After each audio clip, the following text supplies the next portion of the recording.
this is Eckhart, Academy of Visual Arts. Here a quick explanation how to make an inner structure to model, in this case, a head.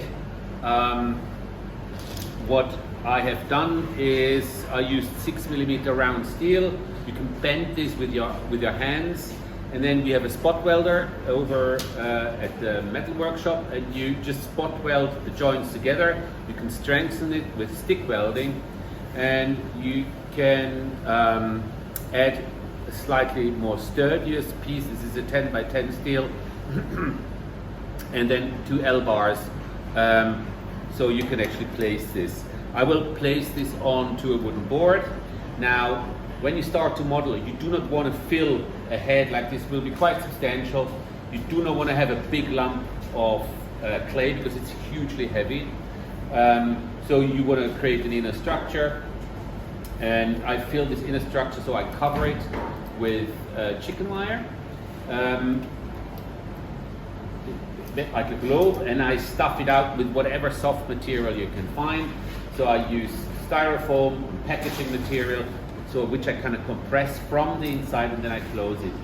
Later on, in the next edition, I will then start to cover this in clay. So I have a layer in clay, probably 3 inches thick, where I can sort of add gradually the shape of this head and model it.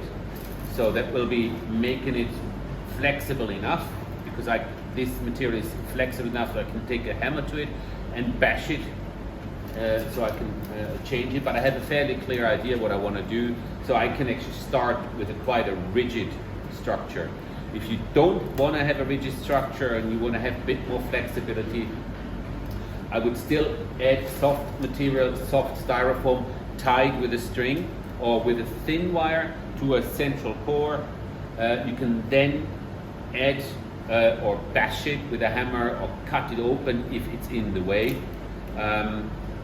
It really depends on how much flexibility you are trying to get within the modeling. Yeah, here I have a fairly fixed idea what I want to do.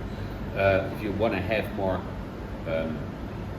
leverage in terms of the changes, you need to have a strong core and a little bit more flexibility within. Okay, and I will follow this up with the next layer when I add clay. Okay, thank you.